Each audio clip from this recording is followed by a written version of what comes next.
All right, we are back with Scott, a financial planner who is talking about the future for your financial state. Now, the next question we have from a viewer says, I know the loans are tailored toward what the recent college graduate is making, but is it possible the loan payback amount can be more than they can handle? And if so, what do you do at that point? Right, so this would be another time in which you want to reach out to a professional that can help look at your overall situation.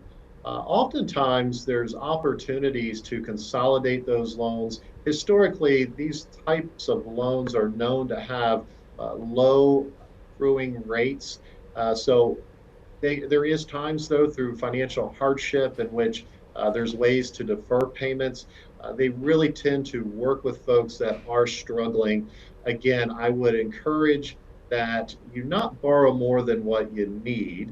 So the better job you do up front of investigating all the different options and take a really good look at the terms of the loan and find the best one for your situation, you're less likely to find yourself in that uglier situation.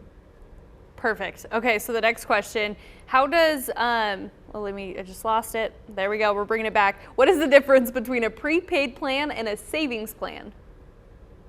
Well, the prepaid plan is one in which you're going to pay ahead of time or in advance.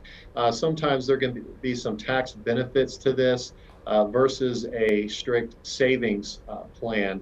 And again, they're going to work different ways, and some may work better depending on your unique situation.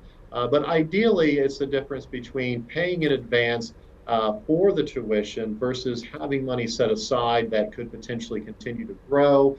And then, of course, you're going to look at the rate of return and really evaluate what would be the best option. Our next viewer says, what if I expect to move to another state? Should that affect my choice of what 529 plan I open?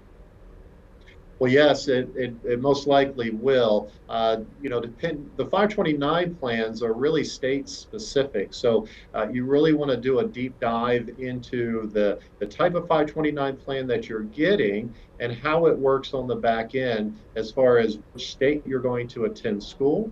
And then, of course, how those taxes work at the federal level and the state level.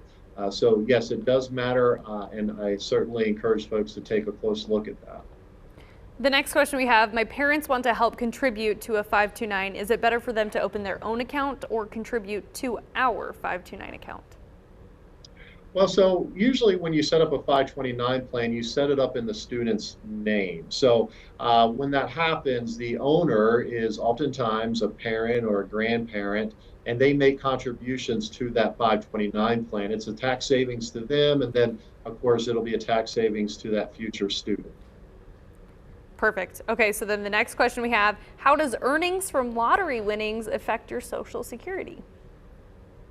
Well, that's interesting. This will be earned income. It's going to be treated as taxable earned income, but technically it's not earned income. But when you get to the point to where you're already collecting Social Security, it all becomes a part of what's known as your PI or your provisional income. So the more income, whether it's pension, whether it's withdrawals from your 401k or it's winnings, you're going to have to factor that in. And if you earn up to a certain amount, your Social Security could become taxable. Now, it starts at being 0% taxable, and then at a certain income threshold, 50% of it becomes taxable. And then the most of your Social Security that could become taxable is 85%. And again, all that is based on your provisional income. And then my last question for you here, why is it important for people to just, come in and get advice? Obviously, a lot of these can be specific. So what's your advice there? Well, the reason that you want to talk to someone and really create a plan, a long-term plan, is if you don't, the consequences could be catastrophic on your long-term plans, especially for retirement. So oftentimes what happens when folks don't have the right questions or there's a fear factor, it leads to procrastination. And when you don't plan and you don't find someone that you can run these questions by, it doesn't end well. So again, I encourage folks to meet with a financial professional. Oftentimes there's no charge, And it's an opportunity for you to sit down one-on-one with someone else and really get good answers to your questions based on your unique financial situation. Well, we appreciate it. If you missed anything, you can find it on WFMY News 2 in the 2 Wants to Know section.